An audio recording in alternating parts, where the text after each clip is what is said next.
தந்தை மகன் தூய ஆவியாரின் பெயராலே ஆமென். இயேசு கிறிஸ்துவின் அன்புமிக்க சகோதர சகோதரிகளை உங்கள் அனைவருக்கும் கிறிஸ்து இயேசுவின் அன்பு கலந்த வணக்கத்தை தெரிவித்துக் கொள்கின்றேன். இந்த நற்செய்தி பாகமானது மார்க் நற்செய்தி 1ஆம் அதிகாரம் 21 முதல் 28 வரை உள்ள திருவாக்கியங்கள்.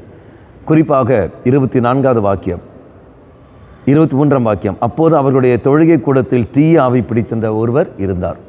நம்ம தொழுகை கூடத்தில் தீய ஆவி பிடித்தவன் அங்கு இருக்கின்றான். அப்போ இயேசு செல்கின்ற இடங்களில், இயேசு தொழுகை மேடுகள் அங்கு சென்று அங்கு இறைவார்த்தை அறிவிக்கின்ற சமயத்தில் தீய ஆவியும் அங்கு இருக்கின்றது. அப்போ பிசாசுகளும் அங்கே இருக்கிறன்னு பார்க்கலாம். அப்போது நோயாளிகள் மட்டுமல்ல, மனதால் பாதிக்கப்பட்டவர்கள் மட்டுமல்ல, உடலால் பாதிக்கப்பட்டவர்கள் அல்ல, இதோ அங்கு தீயாவி பிடித்த நபர்களும் அங்கு இருப்பதை பார்க்கின்றோம். அப்படி இயேசு எங்கெல்லாம் செல்கிறார்களோ அங்கெல்லாம் தீயாவி இருக்கிறது மட்டுமல்லாமல் அந்த தீயாவியை அவர் அதட்டுவதையும் நாம் பார்க்கின்றோம். அவன் அங்கு குணம் பெறுவதையும் பார்க்கின்றோம். அப்படி என்றால் நம்முடைய ஆலயங்களில் இப்பேற்பட்ட மக்களும் வருவார்கள். தீய குணம் உள்ளவர்கள் அங்கு கடந்து வருவார்கள். தீமை மற்றவர்கள் கெடுதல் செய்கிறவர்களும் கடந்து வருவார்கள்.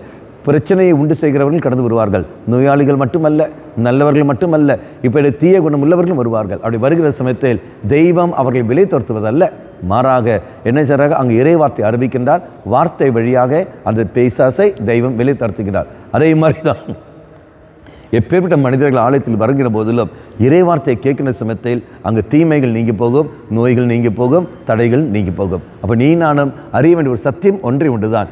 தீயாவி பிடித்த நபர் எங்கு இருந்தாலும் அவர்கள் வார்த்தையை கேட்கின்ற சமயத்தில் இதோ அவர்கள் அங்கிருந்து விடுதலை பெறுவார்கள். பண்பாளர்களே, நாம் செய்கிற ஒரு காரியம், மற்றவர்கள் அந்த வார்த்தையை கேட்க நாம் அனுமதிக்க வேண்டும். வார்த்தையை கேட்பதற்கான வாய்ப்புகளை உருவாக்கி கொடுக்க வேண்டும்.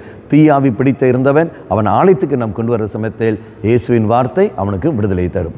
கண்களை மூடிக்கொள்வோம்.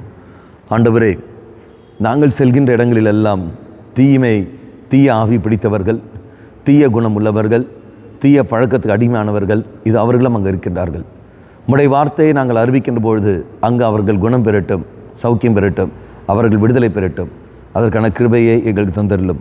அம்மா மாதாவே, தெய்வ மாதாவே, எங்கள் மாதாவே, என் அன்னையே, விசேஷமாக எங்களுக்காக பரிந்து பேசும். ஆமேன். தந்தை மகன் தூய ஆவியாரின் பெயராலே ஆமேன்.